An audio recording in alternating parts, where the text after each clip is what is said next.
Bora, meu povo. Eita, hoje já é quarta-feira, gente. Tá no meio da semana. Que seja um dia cheio da presença do Senhor. Bom, vamos ao texto de hoje, dando continuidade ao que paramos ontem, no Evangelho de João, no capítulo 7 e versículo 23. Página 1079. Nós paramos no versículo 23, dizendo Jesus, ora, se um menino pode ser circuncidado no sábado, por que eu não posso curar alguém no sábado? Seria mais ou menos esse o questionamento do mestre. E aí no 24 ele diz, não julguem apenas pela aparência, mas façam julgamento justo. Por que ele fala apenas? É por uma simples questão, querido. Tudo que você e eu formos julgar, nós precisamos de discernimento para que o nosso julgamento seja correto. Então, não julgue apenas pela aparência, está falando da forma onde comumente que todas as pessoas vão usar para fazer um julgamento. A gente precisa observar, obter discernimento para expedir um julgamento. Então, querendo ou não querendo, todos nós julgamos por aquilo que nós observamos e obtemos certo discernimento.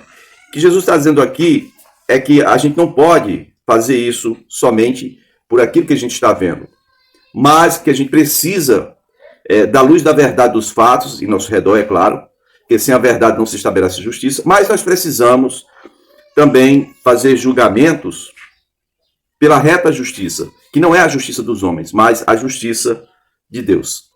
Como é que a gente vai saber fazer um julgamento bom se o nosso conhecimento é limitado, é presente? As pessoas não conseguem discernir rapidamente uma coisa por aquilo que elas veem, porque o que elas veem desafia o racional.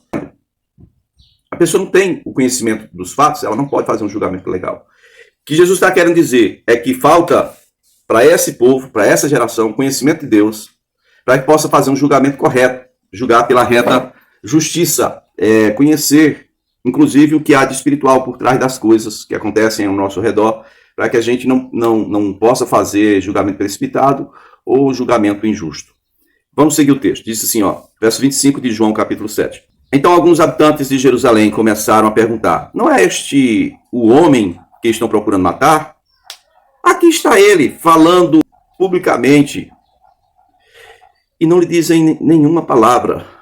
Será que as autoridades chegaram à conclusão de que ele é realmente o Cristo? Mas nós sabemos de onde este homem é. Quando o Cristo vier, ninguém saberá de onde ele é. Aqui começa uma coisa que parece haver uma contradição. É porque eles estão falando da vinda do Messias no final dos tempos, né? Vai vir para a redenção de Israel, mas primeiro virá para a igreja. Os últimos serão primeiros, os primeiros serão os últimos. Versículo 28 diz assim, enquanto ensinava no pátio do templo, observe esse local, pátio do templo, Jesus exclamou, sim, vocês me conhecem e sabem de onde eu sou. Eu não estou aqui por mim mesmo, mas aquele que me enviou é verdadeiro. Vocês não o conhecem, mas eu o conheço, porque venho da parte dele e ele me enviou. Então tentaram prendê-lo, mas ninguém lhe pôs as mãos, porque a sua hora ainda não havia chegado. Nós vamos ver essa expressão, a sua hora não havia chegado ainda, algumas vezes. O que nos dá a entender que Jesus tinha pressa em cumprir a vontade do Pai, ele tinha pressa em concluir o trabalho dele, a missão dele. Nós estamos na festa dos tabernáculos, isso é outubro, né, do ano 28 depois de Cristo, tá? E ele só irá ser morto no próximo ano, abril ali, né, na festa da Páscoa, tá? Ele já estava disponível se fosse para ir agora, mas não estava na hora. Verso 31 diz que assim mesmo muitos dentre a multidão creram nele e diziam, quando Cristo vier, fará mais sinais miraculosos do que este homem fez? Os fariseus ouviram a multidão falando essas coisas a respeito dele. Então os chefes dos sacerdotes, o sumo sacerdote, né, o chefe príncipe, os príncipes. Por que diz os chefes dos sacerdotes? Poderia ter aqui, por exemplo, o sumo sacerdote. Porém, o negócio estava tão desviado do correto que estava lá Anás e Caifás. Quem é Caifás? Caifás é genro do Anás. Quem dá a última palavra? Anás, o velho. O Anás já tinha sido sumo sacerdote. Ele tinha colocado Caifás, que é genro. Tá? no caso Caifás, casado com a filha do Anás. E aí esses chefes dos sacerdotes, junto com os fariseus, enviaram guardas do templo para o prenderem. Aqui são só os fariseus e saduceus, tá? Saduceus era formado, em sua maioria, pela classe sacerdotal. Saduceus não criam em manifestações de poder, anjos, essas coisas, ressurreição dos mortos. Ele não acreditava em nada disso. Os fariseus já é bem diferente, tá bom? Verso 33 vai dizer que Jesus disse: estou com vocês apenas por um pouco de tempo e logo irei para aquele que me enviou. Vocês procurarão por mim, mas não me encontrarão. Vocês não podem ir ao lugar onde eu estarei. Os judeus disseram uns aos outros: onde pretende ir este homem que não possamos encontrar? Está vendo aqui? Para onde é que ele pretende ir de forma que não encontremos? Porque as últimas histórias aí da semana passada vai dizer que Jesus, pelo menos em 2 ocasiões, tentou se esconder da multidão para ficar um pouco com os discípulos. Não foi possível. Em um dos casos, ele acabou fazendo a primeira multiplicação dos pães em Betsaida. Em outro caso, ele foi lá para a região de Bânias, Cesareia de Filipe. Aí veio uma mulher gritando atrás dele, a mãe daquela menina endemoniada, a Sirofenícia. E aí aqui, olha, eles estão confirmando. Para onde é que ele pretende ir que a gente não vai encontrar de jeito nenhum? Que a gente aqui a gente investiga. Aqui a gente sabe todos os passos dele. Por que as pessoas estavam tão interessadas nisso, em Jesus? É simples. Ele curava a todos. Em primeiro lugar, ele curava a todos. Em segundo, ele estava alimentando as pessoas, multiplicando pães. Então, o interesse deles era muito claro a esse respeito aí.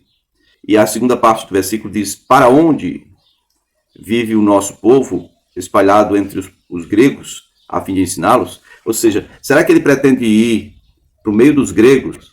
Por quê? Porque judeu não pode entrar em contato com o gentil. Gentil aqui, no caso, os gregos.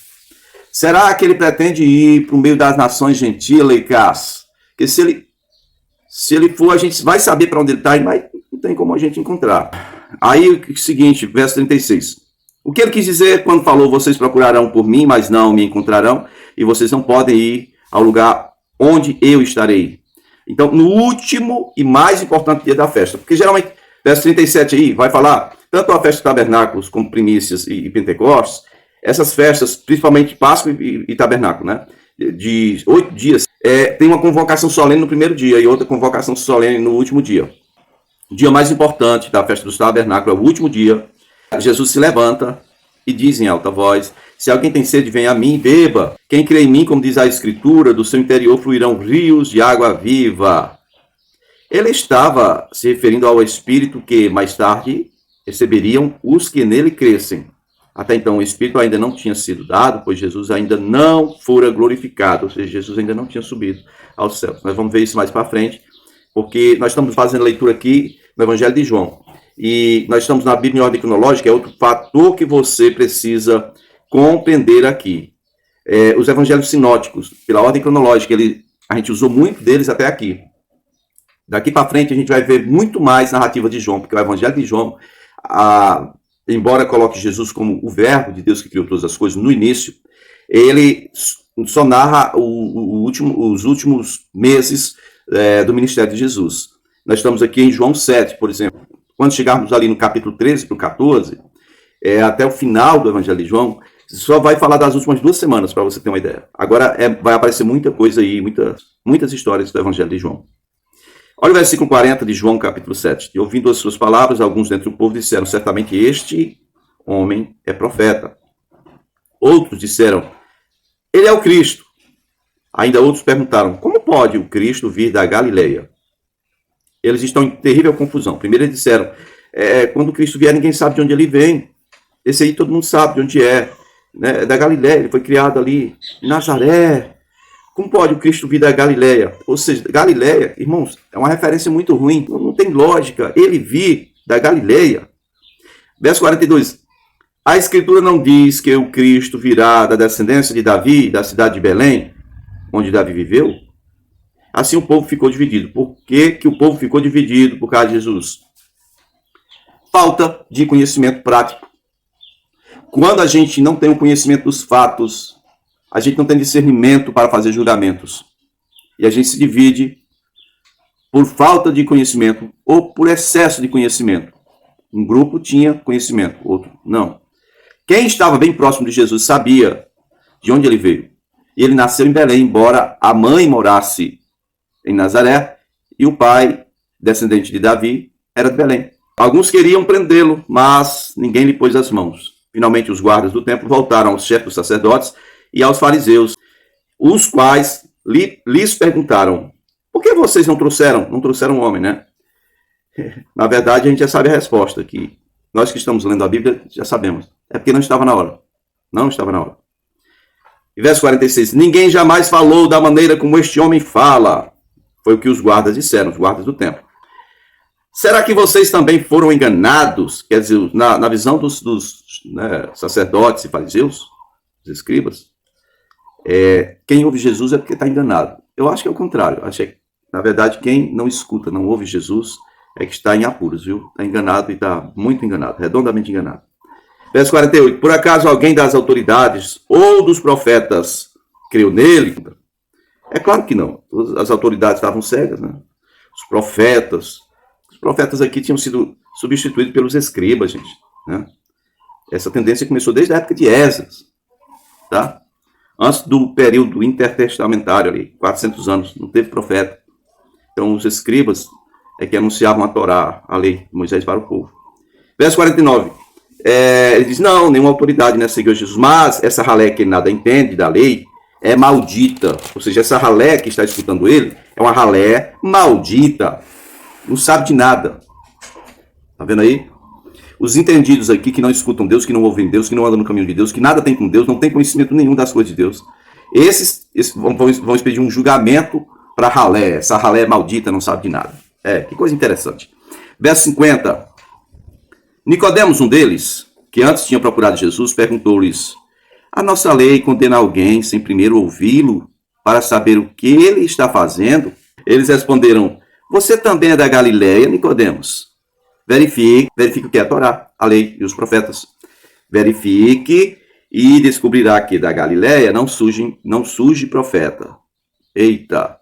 Então cada um foi para sua casa. Veja bem, a última coisa que eu falei, observe que da Galileia não surge profeta. Claro, depois que o rei da Síria tirou o povo de lá e mandou outro povo, né, para o lugar onde eles estavam, acabou o negócio de profeta lá. Os profetas que tinham naquela região, né, eram o Elias, depois o Eliseu.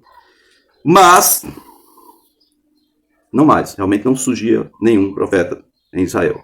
Os últimos que ficaram eram na região do Reino do Sul, né, os últimos, tá? Moravam mais ali perto de Jerusalém. Tá ok? Bom, a outra coisa é quando cita aqui o Nicodemos. Versículo 50, o apóstolo João chega a dar a referência dele. É aquele mesmo Nicodemos que eu ouvi pessoalmente a conversa dele com o Senhor Jesus. Aquele mesmo Nicodemos. Que tentou ter uma parte com Jesus e eu não deixei. Eu ouvi a conversa dele todinha. Aquele mesmo Nicodemos tentou defender Jesus, dizendo: a nossa lei condena alguém sem primeiro ouvi-lo, sem ouvir alguma defesa dessa pessoa. Porque os romanos não permitem esse tipo de coisa. Mas os religiosos iriam permitir isso. É o que nós vemos, né? Abuso de poder por aí. Aqui era um abuso de poder religioso, mas convém dizer que esse poder religioso também era estatal. Que Roma dominava, tá? Mas ela não mudava a religião. O que ela fazia era dar autoridade a governantes para governar o povo junto com essa classe sacerdotal. E que houve um tempo em que não tinha reis e só eram estabelecidos governadores em Israel. E na falta de governadores, quem assumia era o sumo sacerdote, para você ter uma ideia. Valeu, gente. Amanhã a gente tem mais Comente Bíblia, se o Senhor nos permitir.